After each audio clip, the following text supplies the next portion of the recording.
ഇന്ത്യയുടെ ആത്മാവിനേറ്റ മുറിവായ പഹൽഗാം ഭീകരവാദി ആക്രമണത്തിൽ ഓരോ ഭാരതീയനിലും നിറയുന്നത് ആത്മരോഷമാണ്. രാജ്യത്തിന്റെ വളർച്ചയും അഖണ്ഡതയും തകർക്കാനുള്ള ഛിദ്രശക്തികളുടെ നീക്കങ്ങളെ എല്ലാ തരത്തിലും തടയണമെന്ന അഭിപ്രായമാണ് ഓരോ പൗരനുമുള്ളത്. തിരുവനന്തപുരത്ത് നിന്ന് വി വിനോദ് തയ്യാറാക്കിയ റിപ്പോർട്ട് കാണാം.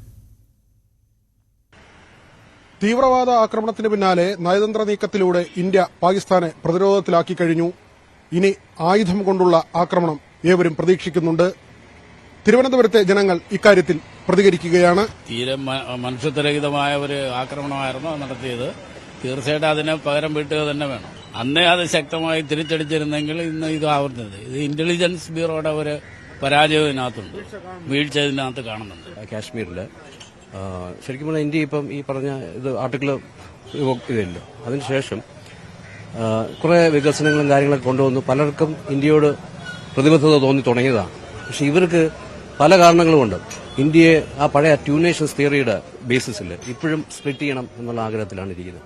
അത് ഈ ഭൂരിഭാഗവും ഇന്ന വിശ്വാസമുള്ള ആൾക്കാരാണ്. അതുകൊണ്ട് നമുക്ക് ഈ സ്ഥലം വേണം എന്ന് ഇവരോട് മുമ്പ് ഇവർ ബ്രെയിൻ വാഷ് ചെയ്ത് നിർത്തിയിരിക്കുകയായിരുന്നു. പക്ഷേ ഇപ്പോൾ ജനങ്ങൾക്ക് ഇന്ത്യയോടൊരു പ്രതിബദ്ധത തോന്നി തുടങ്ങിയതാണ്. അവർക്ക് എന്തെങ്കിലും ഇതുപോലുള്ള പ്രശ്നങ്ങൾ തുടങ്ങണം. മാത്രമല്ല പാകിസ്ഥാനിൽ എപ്പോഴും പ്രശ്നങ്ങളാണ്. ഇപ്പം ഇവിടെയും പ്രശ്നങ്ങളുണ്ട്. ബലൂചിസ്ഥാനിലുള്ള പ്രശ്നം ശരിക്കും പറഞ്ഞാൽ അവരെ ഇൻസെക്യൂർ ആയിട്ട് ഫീൽ ചെയ്യുന്നു. അപ്പോൾ അവരെന്ത് ചെയ്യുന്നു? ഇവിടെ പ്രശ്നങ്ങളുണ്ടാക്കി ഡൈവേർട്ട് ചെയ്യുക മാത്രമല്ല ഇവിടെ പ്രശ്നങ്ങളുണ്ടാക്കുക. ഇന്ത്യക്ക് അണ്ടർസ്റ്റ് ഉണ്ടാക്കി. ഇന്ത്യ എന്ത് നേടിയാലും എപ്പോഴും അതിനെക്കുറിച്ച് അവർക്ക് ഭയങ്കര ഒരു ഇൻസെക്യൂരിറ്റിയാണ്. അപ്പോൾ ഇന്ത്യയിൽ ഇവിടെ പീസ്ഫുള്ളായിട്ട് കാര്യങ്ങളൊക്കെ മുന്നോട്ട് നീങ്ങുന്നു. പ്രത്യേകിച്ച് കാശ്മീർ ആ പ്രശ്നം അവർ തന്നെ തുടങ്ങിയതാണെന്നുള്ള കാര്യം ഇന്റർനാഷണലി പലരും സമ്മതിക്കുന്നില്ല. ശരിക്കും പറഞ്ഞാൽ ഇന്ത്യയുടെ ഭാഗത്താണ് എല്ലാ രീതിയിലും നോക്കിക്കഴിഞ്ഞാൽ കാശ്മീരിന്റെ കാര്യത്തിൽ ഈ ന്യായമുള്ളത്. അത് വളരെ ഡിപ്ലോമാറ്റിക് ആയിട്ട്, വളരെ ഷ്രൂഡായിട്ട്, വളരെ സ്ട്രാറ്റജിക് ആയിട്ട് തീർച്ചയായിട്ടും അതിനെ കൈകാര്യം ചെയ്യണം. You have to handle it very well. Attack the terrorist and find them and finish them off. പ്രയാസമുണ്ട്, വളരെ പ്രയാസമുണ്ട്, ദുഃഖകരമാണ്. അങ്ങനൊന്നും ചെയ്യാൻ പാടില്ല ഒരിക്കലും. അതിനെ നമ്മൾ പോലീസ് സേനയും മറ്റുള്ളവരും അത് പ്രതികരിക്കണം. അത് അവരുടെ കടമയാണത്. അത് ചെയ്യണം അവര്. അതെ, ചെയ്യുന്നു, വിശ്വസിക്കുന്നു. അതിന് വേണ്ട തിരിച്ചടി നൽകണമെന്നാണ് എന്റെ അഭിപ്രായം. ആയുധം കൊണ്ട് ഇതിനെ നേരിടണം. നയതന്ത്രപരമായിട്ടാണെങ്കിൽ അങ്ങനെ. ഇന്ത്യ വളരുന്നത് കണ്ടിട്ട് അടുത്ത രാജ്യമായ പാകിസ്ഥാനും തീവ്രവാദികൾക്കും അത് അസൂയ തോന്നുന്നു. അതിനെ തകർക്കാൻ വേണ്ടി ഇവിടെ സമാധാനമായിട്ട് ജീവിക്കുന്ന ആളുകളെ അത് തകർക്കാൻ വേണ്ടിയിട്ടാണ് നമ്മുടെ AK ആന്റണി പറഞ്ഞതുപോലെ അത് തകർക്കാൻ വേണ്ടിയിട്ടാണ് അവരിത് ചെയ്തത്. എന്തായാലും പാവമാണ്. നമ്മളെ മലയാളി ഉൾപ്പെടെ അതിൽ പെട്ടു. അതെന്തായാലും പാവമാണ്, കഷ്ടമാണ്. പിന്നെ ഗവൺമെന്റ് മരിച്ചവർക്ക് എന്തെങ്കിലും ധനസഹായം ചെയ്യണം. മാത്രമല്ല ഇനി ഇതിൽ മേലിൽ ആവർത്തിക്കാതിരിക്കാൻ വേണ്ടിയിട്ട് ഉള്ള നടപടി ഗവൺമെന്റ് സ്വീകരിക്കും, ഉണ്ടാവും. ഇന്ത്യയുടെ ഇന്നത്തെ എല്ലായിടത്തും സാമ്പത്തിക മാന്ദ്യം ഉണ്ടായിട്ടും ഇന്ത്യ അതിലൊക്കെ പിടിച്ചു നിൽക്കുന്നു.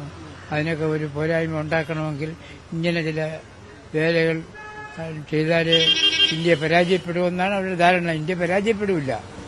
ഇന്ത്യയുടെ ജനം ഇന്ത്യക്ക് വേണ്ടിയുണ്ട്. അതുകൊണ്ട് ഇന്ത്യ പരാജയപ്പെടില്ല. ഈ പരാജയപ്പെടുത്താൻ ശ്രമിക്കുന്നവരെ പരാജയപ്പെടും. ഏത് തരത്തിലായാലും അവസാനിപ്പിക്കും. എത്രയും പെട്ടെന്ന് ഈ നടപടികൾ അവസാനിപ്പിച്ചേ പറ്റൂ, നിർബന്ധമായും. ഇല്ലെങ്കിൽ രാജ്യം വളരെ ഗുരുതരമായ വിഷയത്തിലേക്ക് പോകും.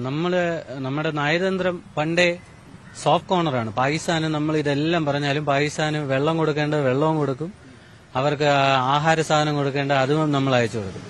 ആദ്യം വേണ്ടുന്നത് പാമ്പിന് പാല് കൊടുക്കരുതെന്ന് പറയുന്ന പോലെ ഇത് ആദ്യം കട്ട് ചെയ്ത് കഴിഞ്ഞാൽ തന്നെ പകുതി പ്രശ്നം നമുക്ക് മാറും.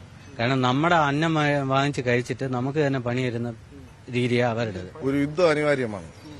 നമുക്ക് ഉടൻ തന്നെ പാകിസ്ഥാനിൽ കയറി ബാലക്കോട്ടൊക്കെ ആക്രമിച്ച പോലെ അതിനേക്കാളും ശക്തമായ ഒരു ആക്രമണം കയറി അടിക്കുക തന്നെയാണ്. നമ്മളെപ്പോലുള്ള ജനങ്ങളുടെ യുവാക്കളുടെ ആവശ്യം എന്ന് വെച്ചാൽ തിരിച്ച് നല്ലൊരു ആക്രമണം അവിടെ നടത്തുക. ആക്രമിക്കുക, പ്രതിരോധമില്ല. ഇനി പ്രതിരോധത്തിന്റെ ആവശ്യമില്ല. ഇന്ത്യയെ പോലൊരു രാജ്യം പ്രതിരോധിക്കുന്ന വെച്ചാൽ നാണക്കേടാണ്. ശക്തമായുള്ളൊരു തിരിച്ചടി തന്നെയാണ് വേണ്ടത്. ഇത് തന്നെയാണ്.